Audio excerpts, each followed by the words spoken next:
It's a Jeep so above anything the brand has ever produced before that it doesn't even use the Jeep name. It simply goes by Grand Wagoneer, and it is the big, highly capable, opulent three-row that affluent Jeep owners have been waiting for. So watch out, Escalade and Navigator. There is a new 4x4 in town, and it isn't pulling any punches. They're both the same size, huge. But if you prefer your Wagoneer to be grand, you're going to need an extra $30,000 and an even more fervent desire for fossil fuels. Each premium fill-up of its 26-gallon tank costs more than $100 in order to feed the 6.4-liter V8. Even with engineering tricks such as cylinder deactivation and a front axle disconnect, consider yourself lucky if you get 15 mpg. But the Grand Wagoneer's story isn't about fuel economy. It's about oversized American opulence, a new choice for fat cat families in the gigantic SUV segment. GM and Ford now have a new competitor to wrangle with, and Jeep is coming in hot. But you can barely find the Jeep name on the Grand Wagoneer, and if you go to Jeep's retail site, the Wagoneers receive their own special tab. So consider this a Jeep sub-brand, if you will. This here is the penultimate Obsidian trim and the only monotone color choice, diamond black, with a starting MSRP of just over $100,000. You know, on the one hand, I can't believe I'm stepping into a $110,000 Jeep, or Grand Wagoneer, if you will. But I have to say, this is absolutely gorgeous. Everything has received the highest quality treatment, and it just feels so special. But despite the name, the Obsidian is also available in white, silver, red, and blue. But even those colors receive 22-inch black wheels, black grille and badging, black interior accents, and as a bonus, a 23-speaker Macintosh audio system with a cool amp app to make you feel like you're in a home theater.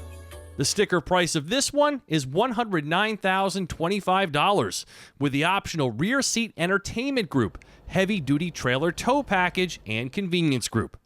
But if the blacked out treatment just isn't for you, the Grand Wagoneer Series 3 is basically the Obsidian with more shiny metal and standard equipment, starting at $4,000 more. Backed by the massively powerful 6.4-liter Don't Call Me a Hemi V8, the Grand Wagoneer drives with effortless yet enthralling bursts of American potency. Has a ride quality that's not quite as sumptuous as the big GM SUVs, but darn close, and with the precise driver controls demanded in the six-figure luxury segment. It's quiet, composed, and despite its American-sized largesse, drives easily in all situations. Well, to be honest, off-roading is not in the cards for me this week, but it has the resume to excel at that as well. So there is no doubting that this is the three-row SUV of your road trip dreams. Though Jeep leaves the advanced all-terrain group to the Wagoneer, the Grand Wagoneer still comes standard with the best four-wheel drive system they offer, air suspension, and select terrain, missing out on only the off-road tires and skid plates. But for me, it's been mostly highway driving and sightseeing, where the 392 is as lively as can be, yet subdued when desired, packing the heat of 471 horsepower and 455 pound-feet of torque. An 8-speed automatic provides the seamless gear changes. So no matter your seat, this Wagoneer lives up to its grand billing. A quiet, steady, smooth, confident transporter where everyone gets their own personal space and all of the toys. Not only is there this huge Uconnect screen in the middle, but your co-pilot gets their own set of controls for assisting with navigation input, camera views, or simply watching their favorite TV show. And in the rear, Fire TV also provides the entertainment options, which Maddie has told me works quite well. And of course, in this rarefied air, there are massage programs, night vision, a heated steering wheel with 3 settings, this cool welcome mat, a baby cam, rear view camera mirror, cooled center console, incredible displays with animated graphics and an abundance of information, and another screen down here for seating functions that flips up to reveal a wireless charge pad. Wireless phone integration that allows you to use your phone's mapping software for navigation embedded into the driver and head-up display is also very smart. And even my little Hyundai Kona has cool relax modes, but check these out. They're so immersive they can only be activated when the vehicle is parked. The materials are rich, the build quality is top-notch, and the details are exquisite. But that doesn't mean everything is perfect. As much as I love this Grand Wagoneer, and I do, a road trip this week to New England has revealed some room for improvement. Mostly minor stuff, but for nearly $110,000, nitpicking is most certainly allowed. So, in no particular order, the exhaust fumes often interfere with the rear park sensors, literally preventing me from backing up.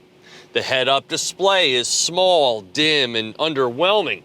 Ditto for the ambient interior lighting that makes almost no visual impact. And this Uconnect system here has often been laggy and glitchy, forcing me at one point to perform a system reset. And lastly, even though hands-free driving is coming, it's not here yet.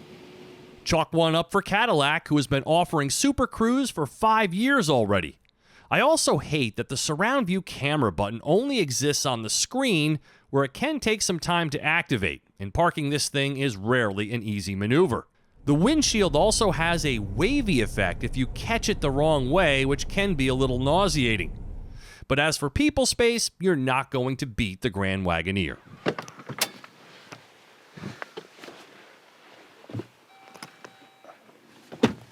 Oh, yes.